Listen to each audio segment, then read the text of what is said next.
कह देंगे कल ही बोरिया बिस्तर बंध जाएगा। तो अभी मौका है, समय आएगा अपना भी।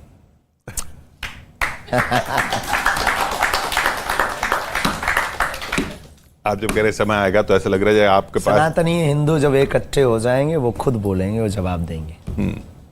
इस भारत में रहना होगा तो सीताराम कहना होगा। ये ऐसा लग रहा है जैसे आपने इलेक्शन की पर्ची खोल रखी, आपको पता है कौन जीतने वाला है। बिल्कुल भी नहीं। नहीं पता, ऐसा भी नहीं करते, ऐसा भी नहीं हम करते। हमने कहा ना, कोई आता है प्रार्थना करता तब हमें जवाब मिलता, ऐसे सहज बस हम लगाते भी नहीं। अच्छा, हम प्रार्थना कर रहे हैं, बताइए कौन जीतेगा इलेक्शन। चलो ये जूता उता उतार के बाकी सुधा हम चलो। बढ़िया। नारियल बांधना, 21 परिक्रमा लगाना, 5 पाठ हनुमान चालीसा के करना, फिर लाइन से नंबर से आ जाना आप अंदर। हम बता देंगे, ना बताएं तो हमारा नाम मिटा देना। तो कोई ओपिनियन पोल, कोई सर्वे की जरूरत नहीं है, सब पता चल जाएगा। देखो ये संकेत में पता है, ऐसा नहीं है। अच्छा, शक्तियां जो देंगी संकेत देती हैं, संकेतात्मक। कर्म आगे चलता, भाग्य पीछे चलता। जैसा कर्म करोगे वैसा भाग्य लिखेगा। वर्तमान परिस्थिति को दृष्टिकोण रखते हुए शक्तियों का जो देखो, शक्तियों की जो दृष्टि होती है वो होती ड्रॉन आई, ऊपर की आइस। हम लोग देख पाते हैं अपने लेवल का, और शक्तियां देखती हैं ऊपर से, तो उन्हें अगल बगल भी दिखाई देता है कि बगल में किसका मकान है, कहाँ नदी है, कहाँ ये एक्सीडेंट हो सकता है इसका, कहाँ पर ये सफलता पा सकता है और रास्ता कहाँ भटक सकता है। तो वो उस दृष्टि से लिखवाती हैं, वो उस पर जो चलता है। तो ओपिनियन पोल की भी ज़रूरत है, देश में कानून की भी ज़रूरत है, पुलिस की भी ज़रूरत। ऐसा कुछ होता तो थाने बंद करवा करके हम ही अपने थाने ना खोलते। तो सब कुछ जरूरी, ये तब के लिए है जब हर जगह से हाथ खड़े हो जाए, तब आप फिर अध्यात्म की ओर, हमारी जो अदृश्य साधना है उस साधना के बालाजी के पास आइए और समाधान पाइए। अब एक व्यक्ति हमारे पास है, बोले चाबी गुम गई, ये कोई बेहूदी बात है? अब हनुमान जी तुम्हारी चाबी ढूंढेंगे?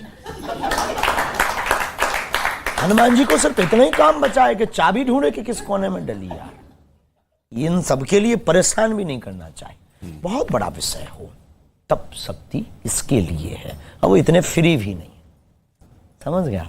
तो ओपिनियन पोल से अगर काम चले तो चला लेना, जब ना चले तो दरवाजे 24/7 हाउस खुले हुए, चले आइए। तो अंत में शास्त्री जी, क्या जब आप इतनी जगह चले गए, इतने लोगों से मिल लिए, इतने लोगों को देखते हैं रोज, दुख किस चीज को देख के होता है? जब कोई हमारे तथ्य को, फैक्ट को जाने बिना और गलत प्रचार कर देता है, तब हमें दुख होता है। जब कोई रामचरितमानस को पढ़े और समझे बिना उस पर टिप्पणी कर देता है, बहुत दुख होता है। जब कोई हमारे सनातन को समझे बिना सनातन को पाखंड और अंधविश्वास कह देता है, तब बहुत दुख होता है। जब कोई हमें निजी जीवन में समझे बिना और हमको औरों से तौल और तुलना कर देता है, बहुत दुख होता है। लेकिन उनका समय है, बोलने दो, अपना आएगा। आपने दूसरे धर्मों के ग्रंथ पढ़े हैं? बिल्कुल भी जरूरत ही नहीं।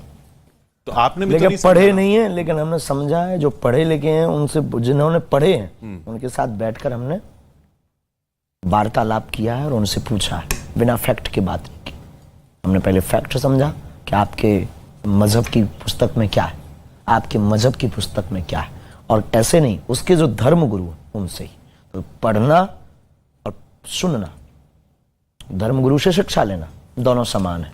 तो हम शिक्षा पे ज़्यादा भरोसा करते हैं, क्योंकि जो धर्म गुरु जिस मजहब का होता है, उस मजहब के आचार्य को अपनी बात लपेटने का मौका होता है, और जिससे उसको क्या हर्ट करेगा ये वो बोलेगा हमसे, तो हम उस चीज को दृष्टिकोण रखते हैं। तो सारे धर्म हैं तो ईश्वर के लिए ना, फिर परमात्मा के लिए है, लेकिन सारे धर्म ईश्वर के लिए। हमने ये कभी कहा नहीं कि ईश्वर के लिए नहीं है, पर आपका धर्म तो सिर्फ सनातन है, बाकी तो मजहब है।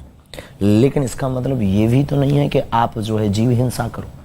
इसका मतलब ये भी तो नहीं है कि आपका ईश्वर ये कहता हो कि केवल हमारे लोग ही अच्छे हैं, बाकी सब काफिर हैं। इसका मतलब ये भी तो नहीं है कि केवल अपनी बहन बेटियों की सुरक्षा करो, बाकी को जो है लव जिहाद में पकड़ करके उनको मारो। इसका मतलब ये भी तो नहीं है केवल अपना ग्रंथ पवित्र है, बाकी सबको जलवाने का षड्यंत्र करो। तो धर्म सनातन है। हम लोग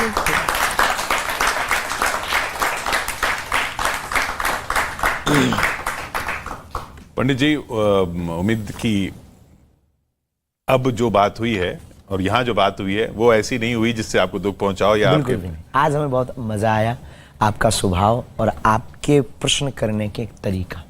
हमको अभी तक इंटरव्यू में एक नई यूनिक इंटरव्यू थोड़ा सा लगा डिफरेंट, कि जिन्होंने मीडिया लाइन के साथ साथ एक जो होता ना बहुत अच्छे तरीके से भावना। वैसे अब आजकल हम सुधर गए। अच्छा, हाँ, ये मैं शुरू से पूछना चाह रहा था। आप सुधर, ये आप बदल गए हैं, आप बदल गए हैं। हाँ, ऐसे बदल क्यों गए? हम बदल नहीं गए ना, हमें लग रहा था कि हमारी वाणी कर्कश हो रही है। अच्छा, तो हमने आपस में गुरुजी से भी चर्चा की, तो गुरुजी बोले हाँ थोड़ी तो कर्कश हो रही है।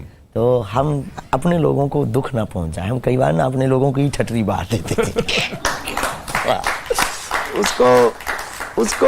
उसको अपने लोगों को दुख ना हो। थोड़ा कंट्रोल कर लिया। नहीं, अपने यहाँ पर कंट्रोल तो नहीं है, विस्फोट आदमी।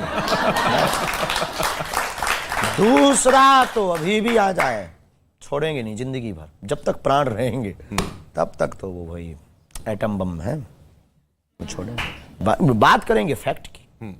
आप लड़ो ना, तर्क से बात करो, तर्क से। कोई अगर कुश्ती लड़ेगा तो ठीक है, 2-4 पे हम बॉडी बिल्डर रखें, फैक्ट की बात करें।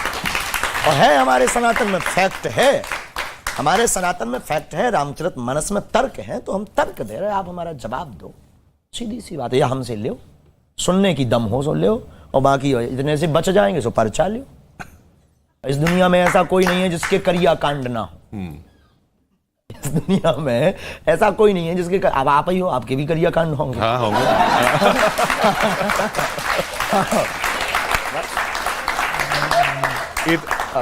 इतने वक्त से इसीलिए तो आपसे बोला नहीं कि मेरी पर्ची निकालिए। बहुत बहुत धन्यवाद हमारे साथ यहाँ जुड़ने के लिए। बाबा बागेश्वर धाम के पंडित धीरेन्द्र शास्त्री न्यूज़ 18 इंडिया पर लाइव एक्सक्लूसिव देखते रहिए आप न्यूज़ 18 इंडिया।